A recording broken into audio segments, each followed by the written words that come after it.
Bien, hola a todos jóvenes, reciban el saludo de parte de la Academia César Vallejo. Quien les habla en esta ocasión es el profesor Freddy Collavino, del curso de Geografía. Espero que se encuentren bien de salud, ustedes y también la familia. Más bien, ya en esta clase vamos a avanzar nuestra semana número 11 del curso de Geografía, ciclo semestral UNI. ¿Está bien? Entonces, iniciamos. Para esta semana número 11 nosotros vamos a desarrollar el tema recursos naturales. Sí, el tema recursos naturales.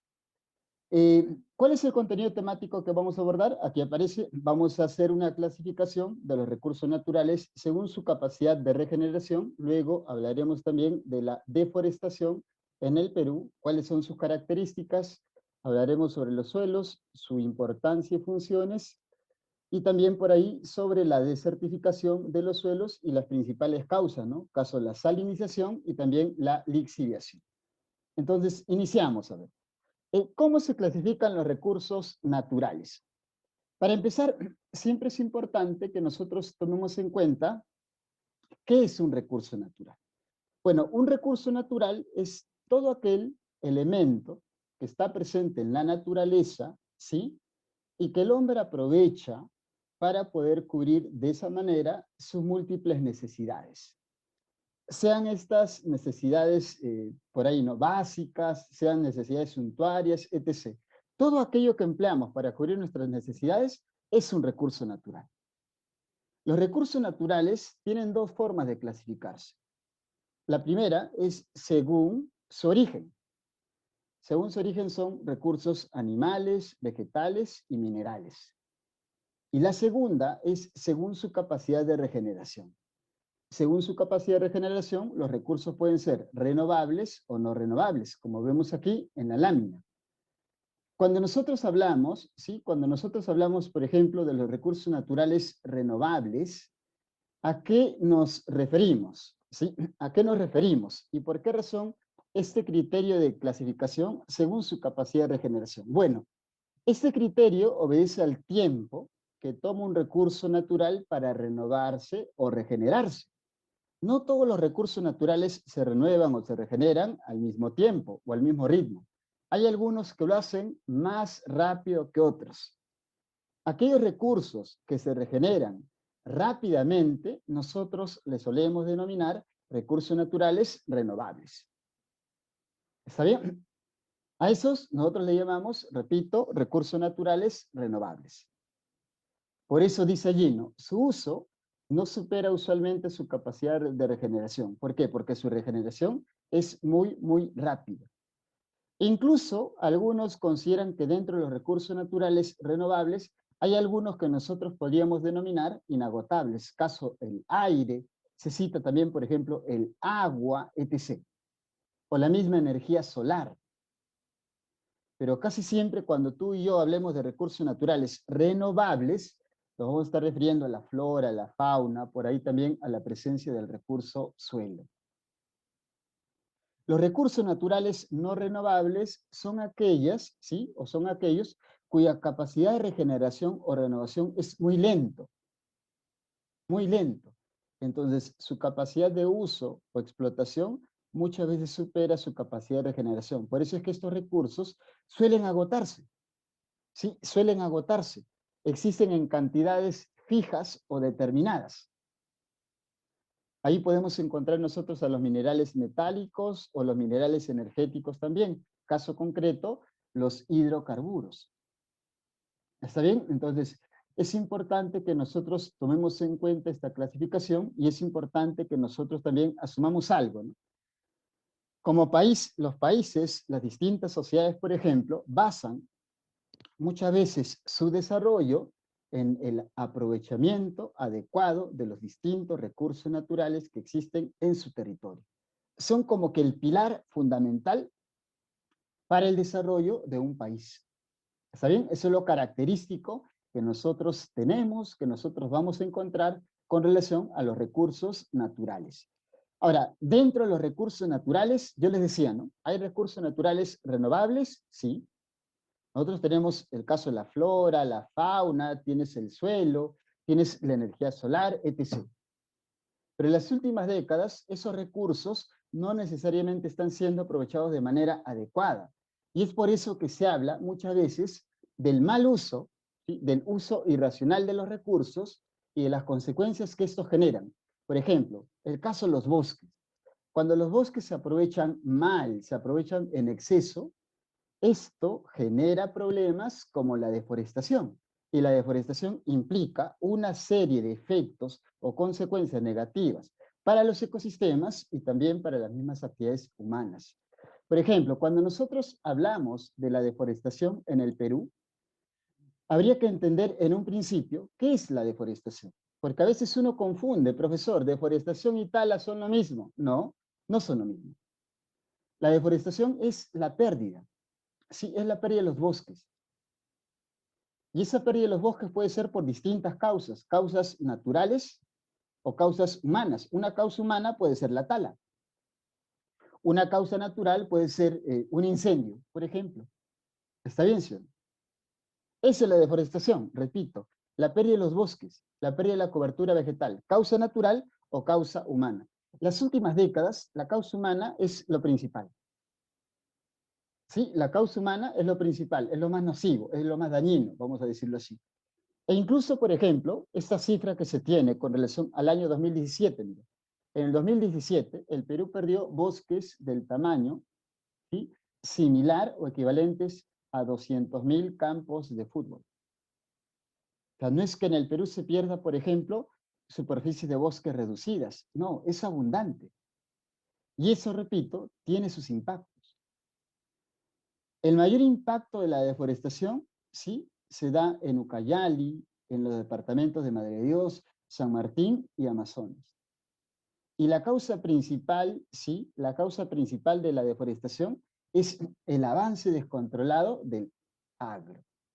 Claro, la agricultura cuando se desarrolla en la selva alta, sabes tú que tiene que crecer, o usualmente crece sobre los bosques. Para eso los bosques son talados, son quemados, se ganan así tierras de cultivo y la agricultura va avanzando. Pero eso implica impactos, repito nuevamente, naturales y económicos. La otra causa, ¿cuál es? Que está creciendo mucho, incluso en las últimas décadas, la minería aurífera. Seguro que ustedes han visto casos como los de Madre de Dios, ¿no?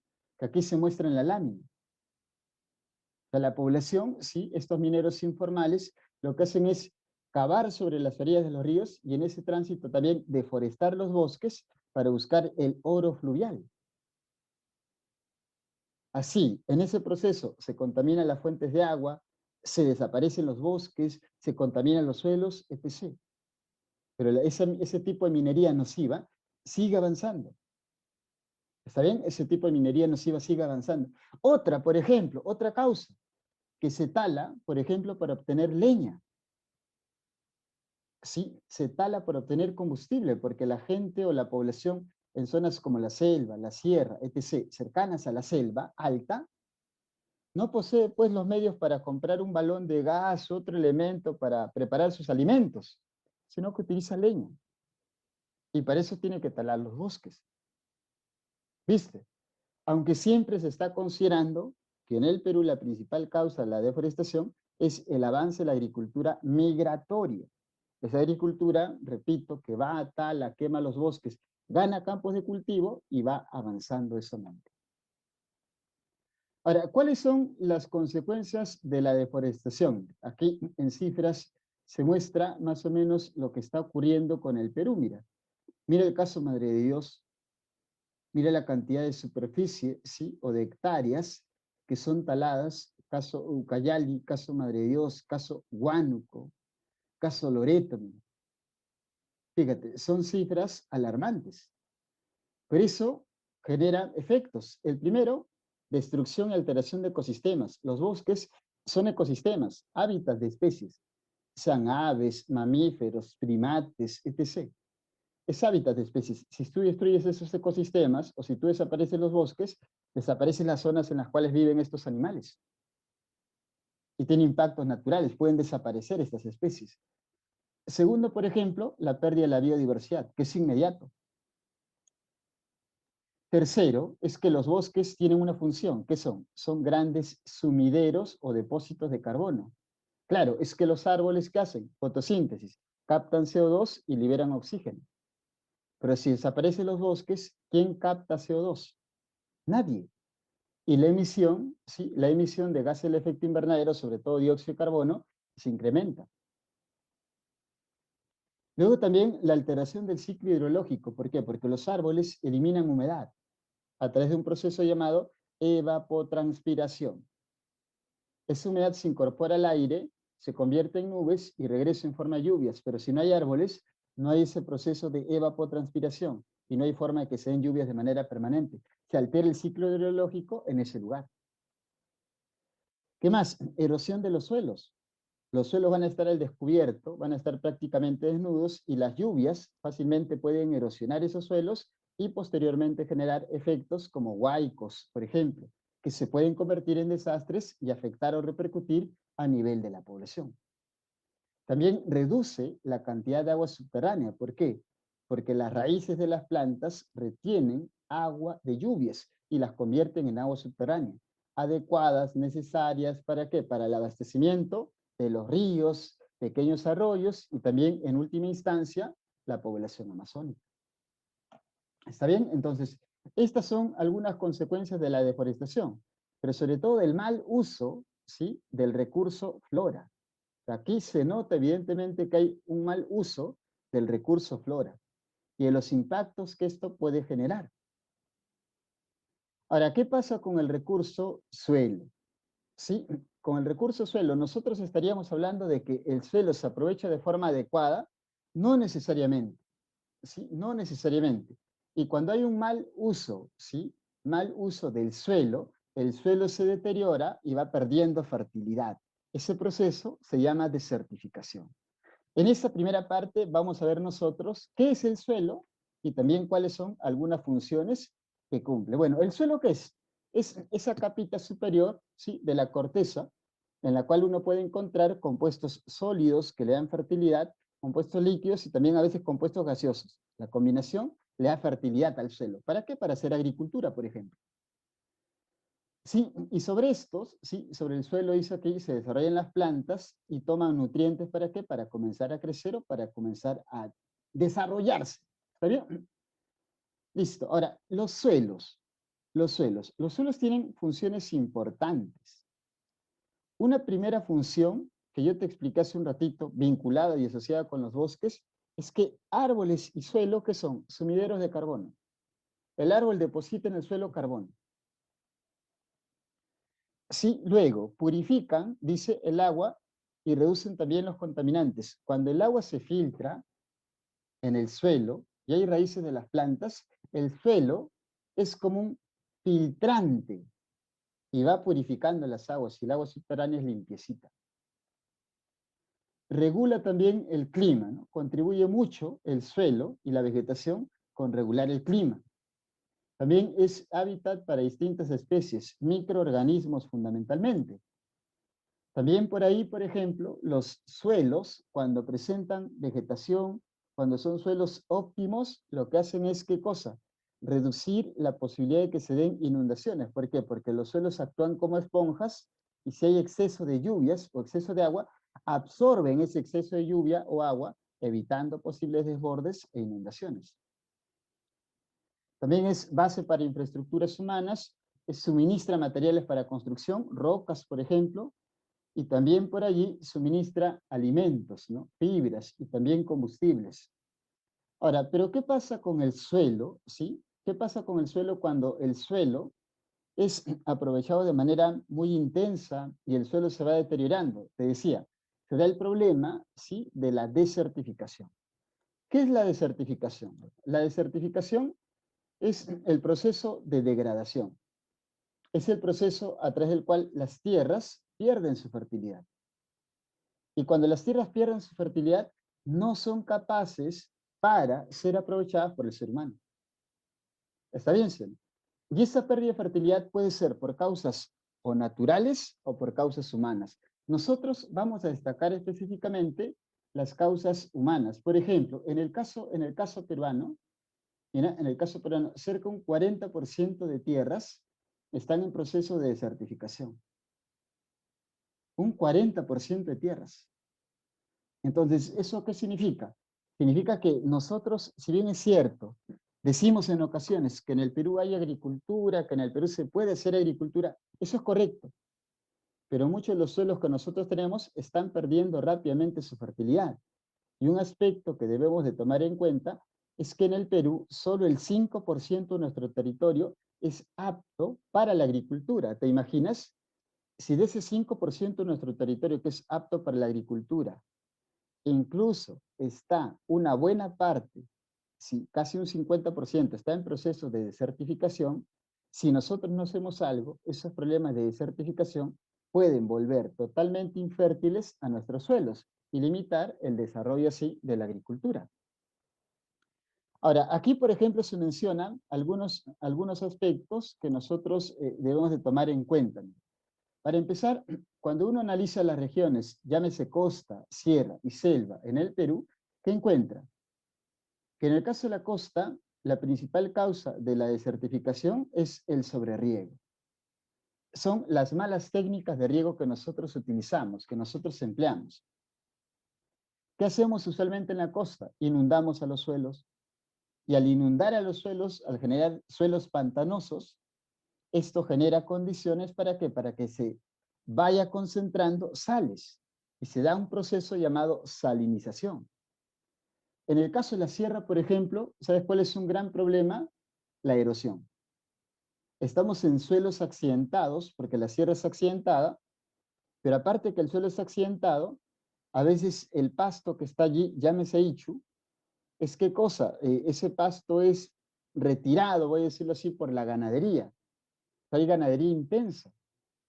Entonces, el suelo queda al descubierto y cuando vienen las lluvias, arrasan esos suelos y comienzan a quitarle fertilidad, erosión de suelos. En el caso de la selva, está asociado siempre al tema de la deforestación. ¿Por qué? Porque si hay deforestación, los suelos van a perder fertilidad rápidamente por acción de las lluvias. Las lluvias se llevan el suelo fértil, intensificando un proceso llamado lixiviación. Aquí están las causas principales, ¿sí?, de la desertificación en distintos lugares del territorio. En la costa, por ejemplo, hablamos de la salinización, ¿no? De la salinización. ¿Y esto por qué? Por el sobreriego. Claro, repito, cuando hay salinización, primero el suelo está totalmente empantanado, el agua está estancada. Llegan los rayos solares, evaporan esa agua, te dejan sales, y los suelos con alto contenido de sal ya no producen más. Al no producir más, se reduce, ¿sí?, sus propiedades. El suelo reduce sus propiedades. Eso es la desertificación, la pérdida paulatina, progresiva, de fertilidad de los suelos, limitando su uso. En la sierra, por ejemplo, el caso de la erosión hídrica, lo que decíamos, ¿no? Primero, ¿cómo es el suelo o la pendiente? Muy accidentado. Hay sobrepastoreo. ¿Cómo queda el suelo? Al descubierto. Viene la lluvia y la lluvia arrasa los suelos. ¿Está bien, sí o no? La lluvia arrasa los suelos a través de un proceso llamado erosión hídrica. En la selva, ¿cómo se da? En la selva se da por la lixiviación. En la selva, repito, este proceso se da por la lixiviación. ¿Cómo así por la lixiviación? ¿Qué tiene la lixiviación de particular? Bueno, se da por la lixiviación porque todo suelo, ¿sí?, cuando cae, por ejemplo, la lluvia, todo suelo puede ser afectado por el agua de la lluvia. Solo que cuando no hay vegetación, esa agua de la lluvia hace más daño y arrasa, se lleva todos los nutrientes. Ese proceso es el proceso de lixiviación. Cuando el agua y la lluvia, ¿sí?, sobre la zona superficial del suelo, y aparte, cuando comienza a filtrar, también se lleva nutrientes. Y el suelo va perdiendo progresivamente estos nutrientes y de esa manera también ya no es apto para seguir produciendo. ¿Está bien? Entonces, este es un resumen teórico de lo que corresponde al tema de la semana número 11, vinculado con el tema recursos naturales. Más bien, jovencitos, ya nos estaríamos encontrando seguramente para el desarrollo del solucionario. Saludos para todos, hasta otra ocasión.